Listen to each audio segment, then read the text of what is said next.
Hello everyone and welcome to my channel Tranquility Through Life's Natural Beauty, and I'm actually live on my live.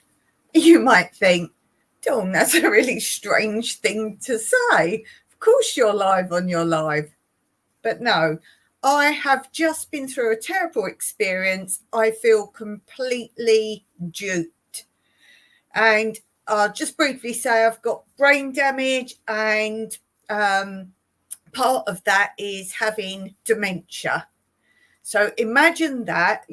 Everyone knows old people with dementia, but you can get it at a young age, and mine's due to brain damage. So I get confused very easily, and I'm sure a lot of you would have seen examples of that during my lives. I can't think of words. I never know what day of the week it is. That's one reason I do lives, to try and give me some sort of schedule. If you could see in front of me what I've got a massive whiteboard with literally a day by day schedule of what I need to do, what day it is. I've got another one on the floor behind me, another massive one. I cannot function without knowing what day it is and what I do on those days. Hence why I'm doing pretty good turning up on time for my lives. And then I've got a new system now where I've got magnetic letters showing what I do on what day. So a letter represents something. As soon as I've done it, I move the magnet on to the next time I need to do it. Okay, so that's really a brief example for you. One of the things I find extremely difficult, because it's getting worse and worse for me, for quite some time now, I've had a lot of difficulty following people's live streams, and I'm talking about the chat. And you could say, well, don't look at the chat. I need to look at the chat because I moderate anyway for a lot of channels. But even so, if let's say a host says, oh, hello to me, because I've got to say hello, I'm there obviously, and then people get into conversation with me, and I've got to keep reading the chat, and I find the chat extremely challenging. I can do my own because I don't get many viewers while I'm actually live, and I'm in control of the situation, so that isn't an issue. But following, and some of you have watched this and you know I used to always be on your lives, if you've got tons of people on a live chat, I just can't be there. I can't be there, so I tend to watch them after the event now. Anyway, one of my good supporters, so I'm not going name and shame, but one of my very good supporters to my channel, as I say, I haven't been able to go on live for a long time, and I thought I would challenge myself today, because I saw the person was on live, and it actually comes up like now live, and I thought I'm going to go on there. This person is aware partially of my situation and is always so kind when I go on the live. So I thought this would be a really good chance for me to try and push myself back into an easy, small channel chat and see how I go. Well, this person, to get views, co-hosts with different people. And this is so they get double the amount of views and grows the channel. I find that challenging because then obviously they have people they say hello to that aren't in the chat that I can see. And then if channels put their live up on different platforms at the same time, they often say hello to people that aren't in the chat that I can read. I find that quite disturbing as well, because then I'm like, have I missed someone to say hello to? Anyway, so I found it quite difficult actually to go back into it, but I knew this person was going to say hello and everything like that. And as I say, when you moderate, you put things up like go and watch this video and go and watch that channel, and you put any links that they like to use. So I did all that, and then it was a bit weird because instead of welcoming all the people that were in the chat, it started coming up in the chat, like, you know, how a host can type in the chat and saying hello there. And I thought, have I upset this person by not being on their channel for so long without sort of letting them know what's going on? But no, then I noticed a couple more that were in the chat that I'm going in on this live were there, and they typed in hello to them through that as well. And I was like, this is weird. They're saying hello to so many other people that aren't in the chat. So obviously they've linked up to just about every platform they can, and the host companion, the dual host. So you expect that, but they were putting all their things on. And I did think I would get, oh, welcome back, or, oh, nice to see you, or something like that. No, as I say, I was finally acknowledged in the actual comments, but I do understand some people have poor internet, so that can be quite delayed. But I did get hello in there. And it was going on, and I asked a couple of questions, and I'm trying to say hello to people who they've mentioned or brought up on the screen that aren't in the chat, so assuming these are the other platforms. So I'm trying to keep up listening who they're saying. So I'm chatting to them. I'm asking the co-hosts questions because they've given their time to help my French channel along in their live. And I'm asking all these questions, and no, they weren't getting answered. I thought, oh, they were just being polite, saying hello to me in the chat, but not live hello. But I persevered. I keep going. I thought, I haven't done anything wrong. All right, I've been absent. Anyway, this goes on for some time. And I'm also realising that usually people in the chat ask questions, but no.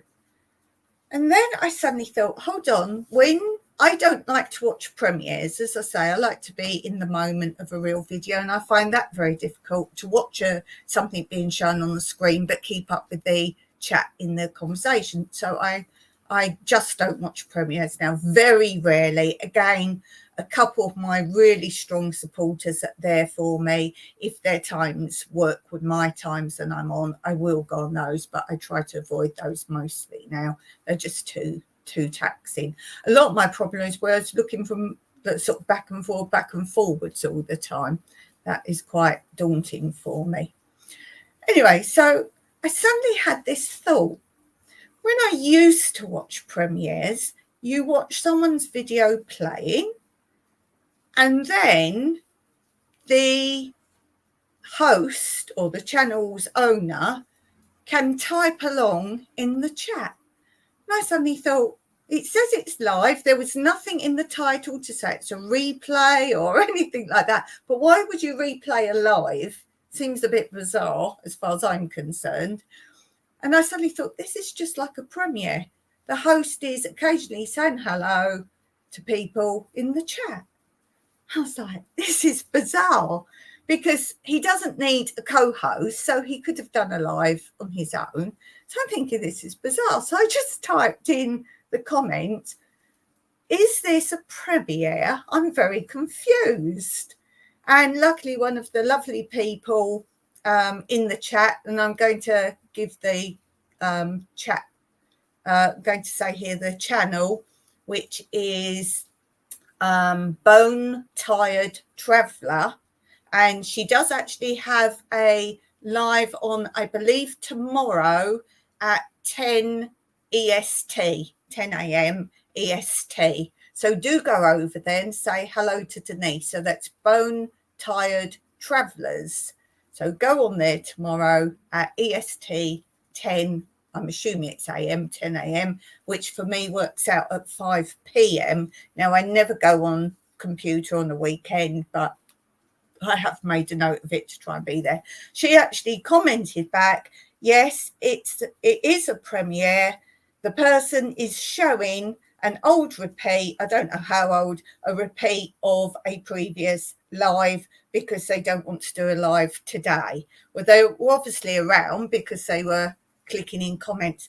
I get that. There are times that I can't do a live, but I wouldn't put a live up. I think a couple of times I've actually gone on the live, but shown some video or footage from my other channel, so you see something new. I certainly wouldn't replay a live, because I feel personally I was duped into thinking it was live. It said live and it was all playing as a live. Now, if you didn't know that person and perhaps you suddenly come in and you saw the chat, perhaps you might not visit again. So I'm saying this as a cautionary tale. I know a lot of channels, particularly over the summer, just do, I don't know, a lot of channels quit things like replay or back in time or something like that, but at least they're putting that in the title. I'm pretty certain there was nothing to say it was an old replay of a live. Why would you do that? The channel has plenty of videos. Put that up instead. Put up an old video. But I feel completely duped. I still love this person. They're amazing. They're awesome. But I'm telling you my story, and I found it quite upsetting that I was made to look a fool with my condition to be talking to people in that live chat. Could they just have put this is a rerun or this is a replay? Or didn't they want people to think that? I don't know, but I'm very upset by it for my own personal reasons. Yes, you might not have seen it, but I do feel duped. I feel very duped. So let me know in the comments below what your thoughts are on that. As I say, there were plenty of other things that could have been played, or a big statement to say it was a replay of a previous live, because I just feel a complete idiot saying hello to people whose channels' names will come up on the screen in the original chat. And I'm going, oh, hello, how are you? And then I'm asking questions to the other host who wasn't even there. I just feel a fool. I feel an absolute fool. So let's begin today. I don't normally moan and groan, but I want you to be aware as well. Make sure what you're watching is what you're watching, because I won't want you to be made a fool of, like I certainly was. And I was promoting that person, their PayPal account and their Etsy shop and all that. So a kind, discreet word would have been good, as I say, unless they didn't want that to appear in the chat. I don't know. But as I say, I love the person.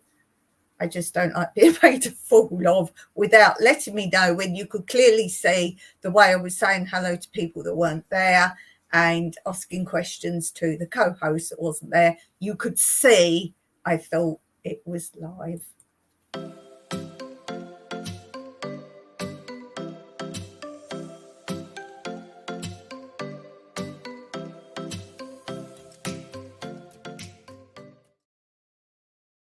Okay, so as I say, on this channel on Fridays, because it's end of the week and I'm quite done in, but I want to give this channel a live. I do actually do film footage Friday, but it's clearly a bit of film you're seeing, and this is not from this channel. So it's something you might like to see that is on my other channel, New Beginnings, My Everyday Life in Rural Cyprus. So I think to give my brain a little bit of a break, I will do that first today, our Friday film footage. And then I've got for you a question of the day, a really interesting one, so stay tuned for that. We have a quiz. We do quizzes most Fridays. So Friday quiz, nice and easy, not many questions. And then story time, which you will see what that is when we get to that. So let's start straight away, first of all, with my Friday film footage. It's like going to the cinema at home on a Friday. So let's see that.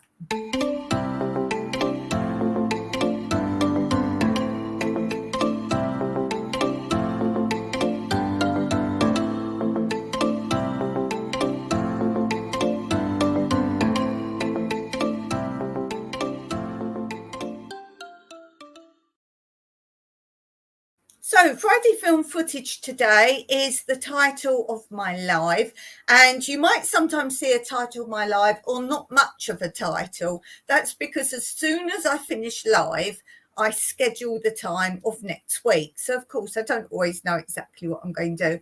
We always do a quiz on Fridays, we always do story time, and we always do Friday film footage, but sometimes there's other things, or as you'll see now, if you looked at this title and it's changed a bit, I can key you in on what we're going to be watching. So today I'm going to show you film footage, seeing some more of my abandoned village where I live in Cyprus, and this is one of my walks directly from my house. So let's have a look at that.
So I hope you enjoyed that.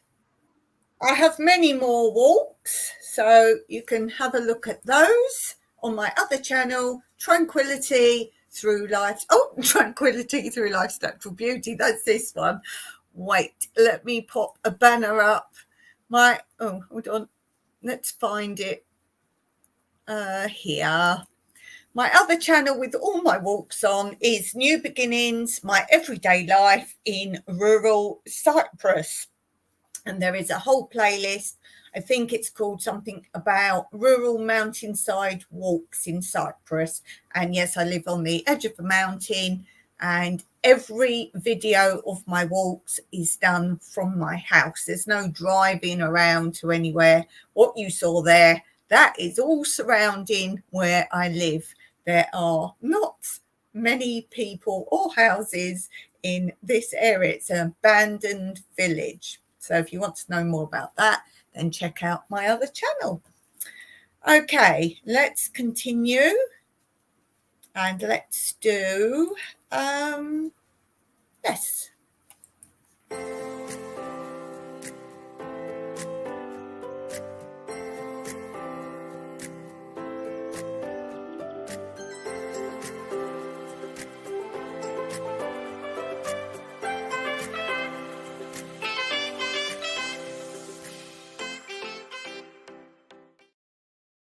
So story time today. I think we've only got about 4 more parts of this.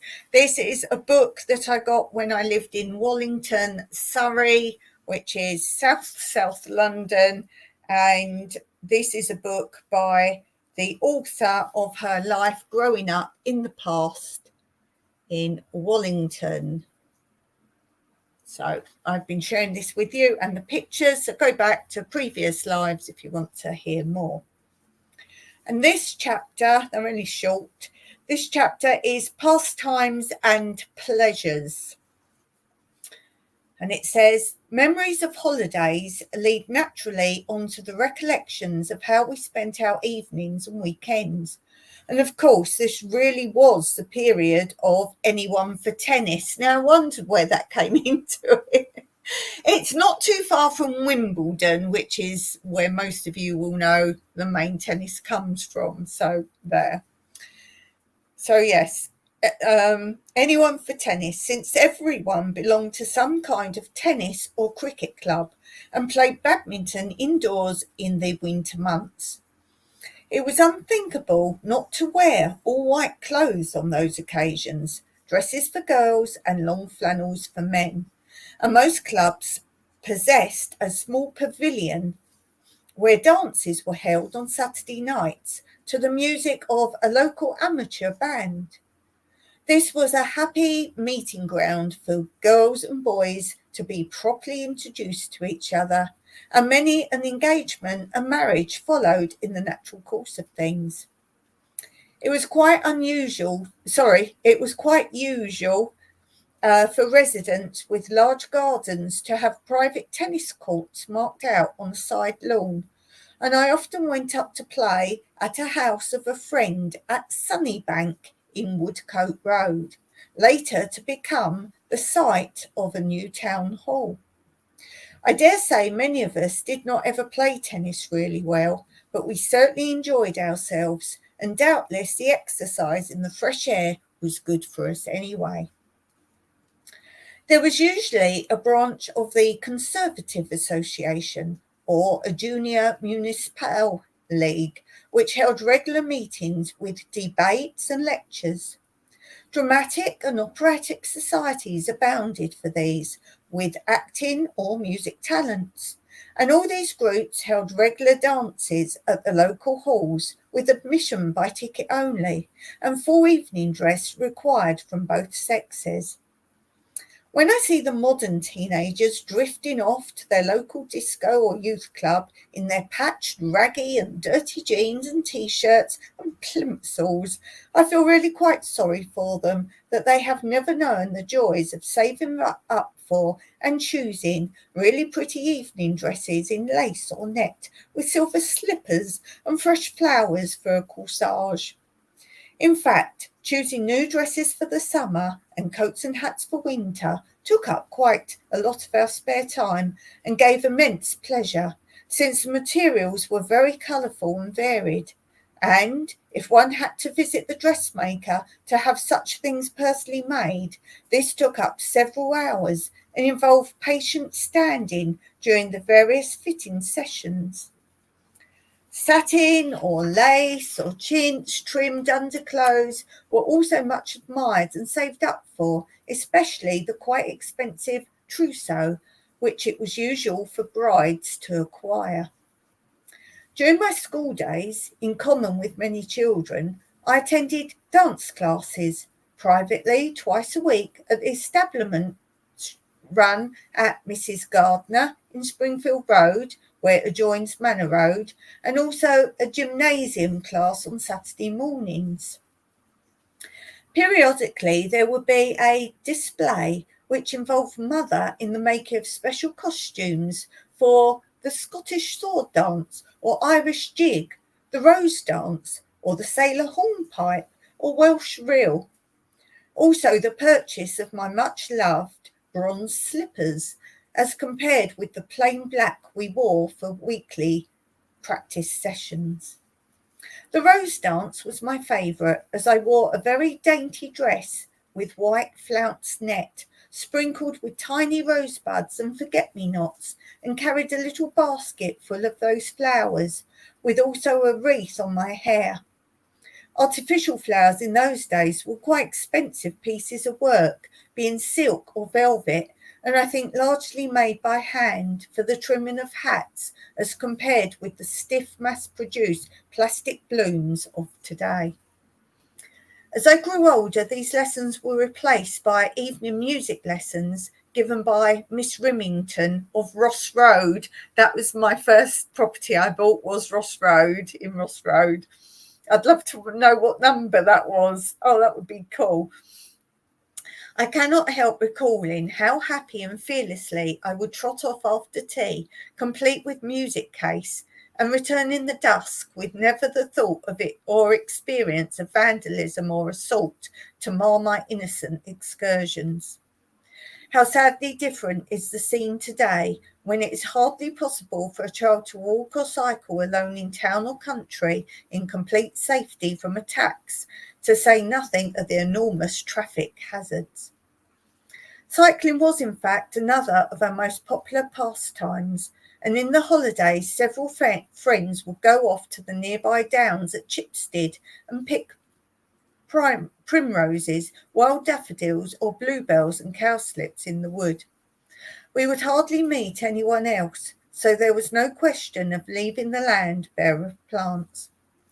With a bottle of fizzy lemonade or ginger beer to cool us down and quench our thirst, we would freewheel joyfully down the hills and trudge up the other side, hoping to arrive home before the flowers faded. Sundays were mostly taken care of in those early days by going to church morning and evening, and to Sunday school in the afternoon. But as we grew older, our parents liked to take us out for a drive in the afternoon, and it became very fashionable to try out the various new roadhouses or country cottages where cream teas would be served, catering for the growing number of motorists visiting the countryside at the weekends, which I suppose was the beginning of the great decline in Sunday observance and church attendance. Our years were punctuated at regular intervals by such national events as the Oxford and Cambridge boat race in the spring. Now, I do on this channel a reading of my nan's autobiography. She was born in 1918, and I read that out. It's a whole series on this channel, and I think it's called Autobiography of Patricia Joyce Hurst. So look at that. And she talks about the Oxford and Cambridge race as well. There were bonfires and fireworks on November the 5th, and the great climax of Christmas.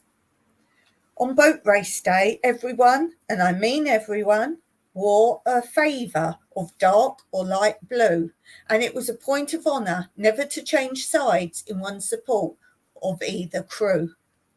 Outings by train or coach were often arranged to take parties of children and parents to the riverside, and the excitement was quite intense until the final result was officially declared. Now, when I was born, my mum had the two colour blues, one blue is Oxford and one blue is Cambridge, and she held them up to me, and I had to just pick a colour blue, and that would be who I represented. And I can't remember which it was now. My dad was one, my mum was the other, and then my older sister, I think she paired with mum. She'd picked that colour, and I picked, and dad was so pleased because I was the same as dad. So whatever dad was, that was what I was. The same attitude prevailed for Guy Fawkes celebrations, when every garden boasted a small bonfire and a display of fireworks, plus an enormous public blaze laid on by the Crusaders, a church youth movement, on a piece of waste ground between the Drive and Stratton Avenue.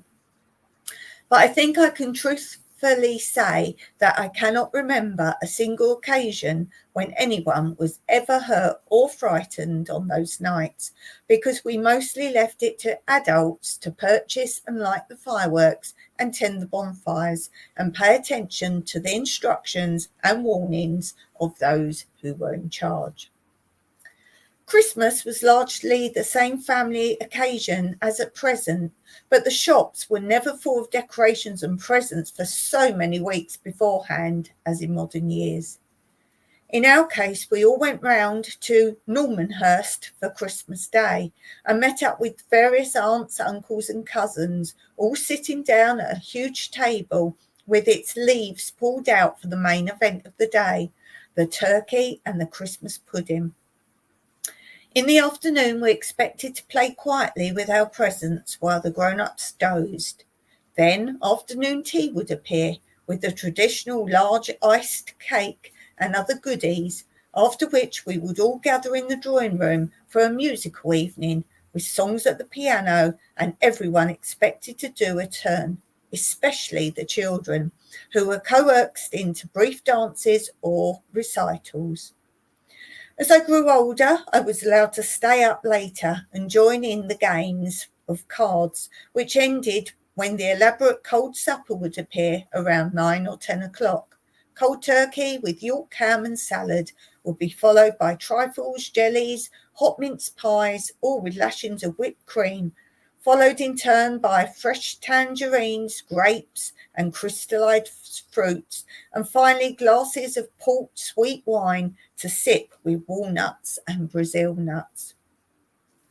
Best dresses and suits were definitely the order of the day, and one of the high spots was when the 10 grandchildren was called in to be given a shilling silver half crown by grandfather, a shining silver half crown by grandfather, which was only 12.5p in today's money.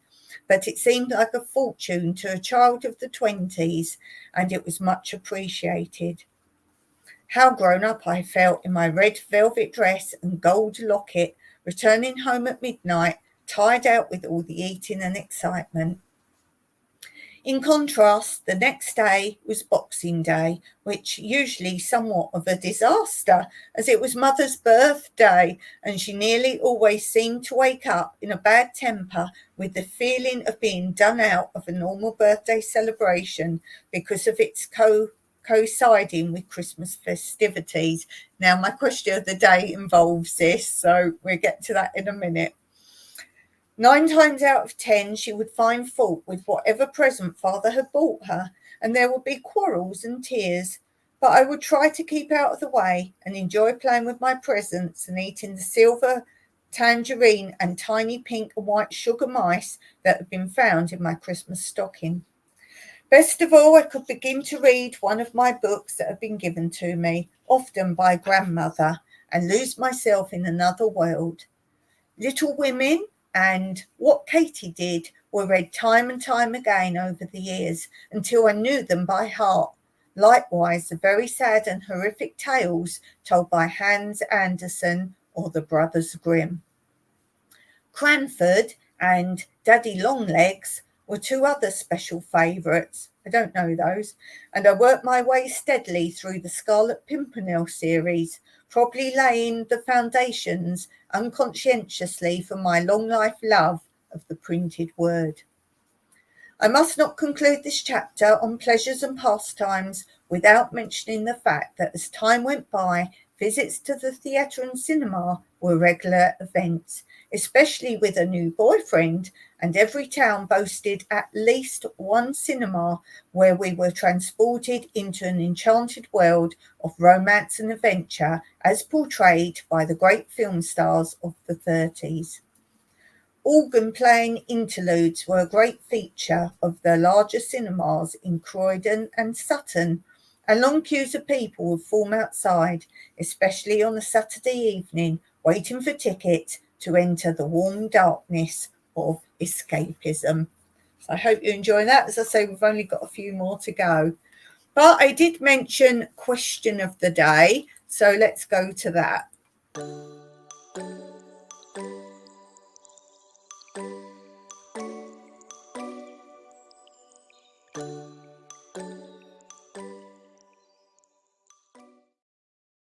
So that's quite funny, really, that bit I read actually goes with my question of the day, which I had no idea of. But we were talking there about the author's mother. Her birthday was on Boxing Day, which is the day after Christmas Day. If you don't know what Boxing Day is, then do drop me a comment and I'll fill you in on that. So my birthday is on the 6th of December. And I've been talking to somebody recently saying about how any December or even January birthdays are very difficult. People don't want to go out. If you do want to go out for a meal, in England particularly, prices hike up. Not so much here unless you're going at actual Christmas.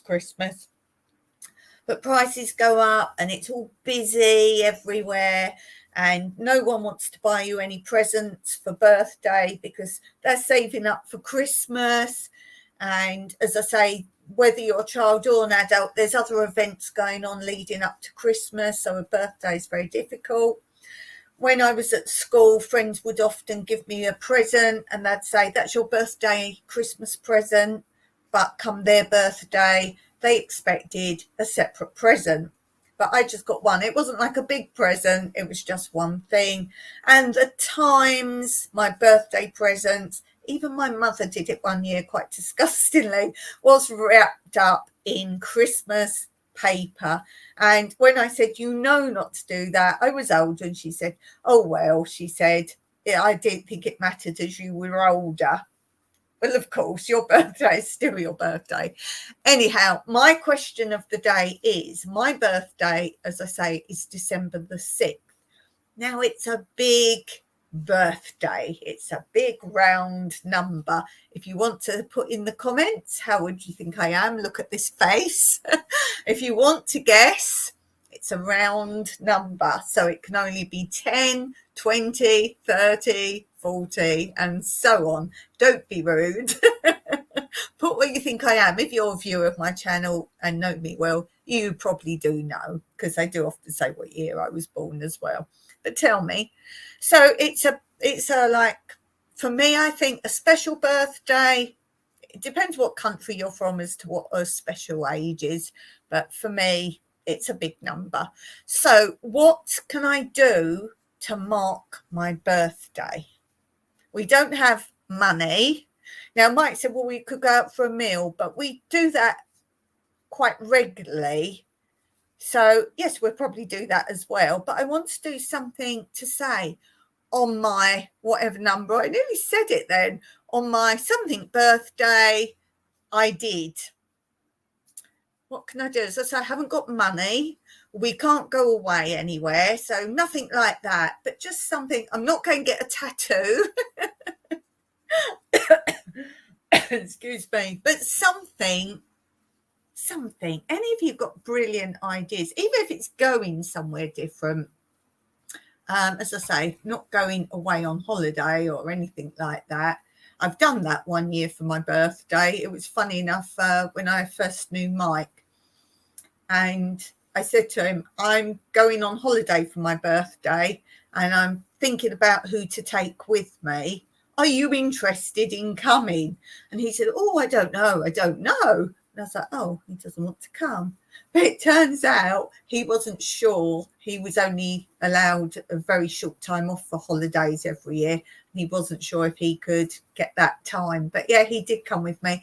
And I thought that was pretty good because it's difficult if you're asking one friend. You're going to upset someone. So I didn't ask any of my girlfriends. I went with my boyfriend, or yeah, we were couple by then, but not engaged or anything. And we went to Fuerteventura, so we went there. So it was winter sun because I was living in England then. So obviously, we went somewhere very warm for the winter. But what can I do? Something to mark this birthday. I want your ideas. Okay, let's do the last bit for today, and it's this.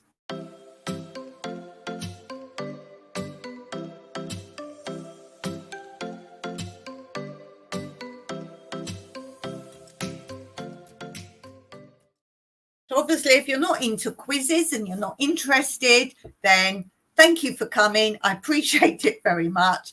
I do try and shuffle things around, but obviously, if you're not into quizzes, then I hope to see you next time. And thank you for supporting my channel. Those of you who do like quizzes, let's go. So today we're going to do a quiz on the Colosseum. The Colosseum. How much do you know? There's only 1, 2, 3, 4, 5, 6, 7, 8 questions. 8 questions. I'll read them all first, and you can, if you're watching this back later, you can, of course, pause the video to think. First question. In what part of the Colosseum were the gladiators and animals kept? So the name of that. Question 2. Which emperor often fought at the Colosseum? Which emperor often fought at the Colosseum? The next one. What was a bestiaris? A bestiaris or bestiaris? Bestiaris. What was a bestiaris? What did, and it's Ritiarius, used to catch his opponent? Oh, these are difficult. And this is the mid-level questions. I won't do the hard ones. And the next one was, who was thrown to animals? Who was thrown to the animals? That's an easy one. And there's actually 3 answers to that. So can you get all 3? Who was thrown to the animals? So you want 3 answers. The next one is, what kind of gladiator wore a helmet decorated with a fish? Oh, I don't know that one. What kind of gladiator? So it's not a person, it's a type of gladiator. I'm not into these sort of things. So if you're into this sort of stuff, you should be doing well. I believe there's lots of films now, fantasy type films and that include these things. So what kind of gladiator wore a helmet decorated with a fish? The next one is, how many years did it take to build the Colosseum? Was it 10, 20 or 30? How many years did it take to build the Colosseum? 10, 20 or 30 years. And the last one is, the Venetians were Roman soldiers. Is that true or is that false? So let's run the answers. First question was, in what part of the Colosseum were the gladiators and animals kept? And the answer is, I'm sure you would have got this or something very similar, in underground chambers. If you said something very similar to that, then yes, you can mark that as right. The next question is, what emperor often fought at the Colosseum? And the answer is Commodus. Never heard of him. Never heard of him. The next question was, what was a bestiaris? What was a bestiaris? And the answer is a man that was trained to fight animals. Didn't know that one. What did Aretiaris use to catch his opponent? And it wasn't a whip. Some of you might, or a lasso. No, I wonder what you've said. The answer is a net and a 3-pronged spear. The next one is, who was thrown to the animals? Now, I said there were 3 answers here, so you can have a point for each answer. If you got all 3 correct, you can have a bonus point. So who was thrown to the animals? And the answer is Christians, criminals, and slaves. How did you do on that?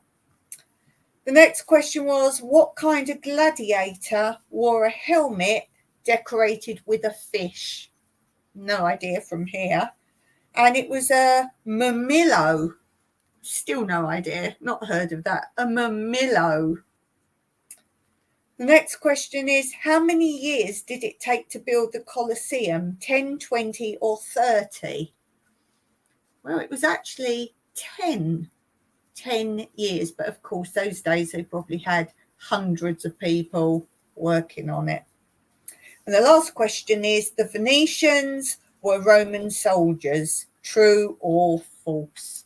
And the answer is, of course, false. So how did you do on that? Let me know. I found that probably the hardest one we've done so far, but we get a nice balance of different subjects. So tune in next Friday, completely different subject on the quiz. Thank you for being here. Thank you to my moderators. Thank you for those who support my channel continuously. And thank you for being here if you're new or a long-term viewer of my channel. And I'll see you next time. Bye for now.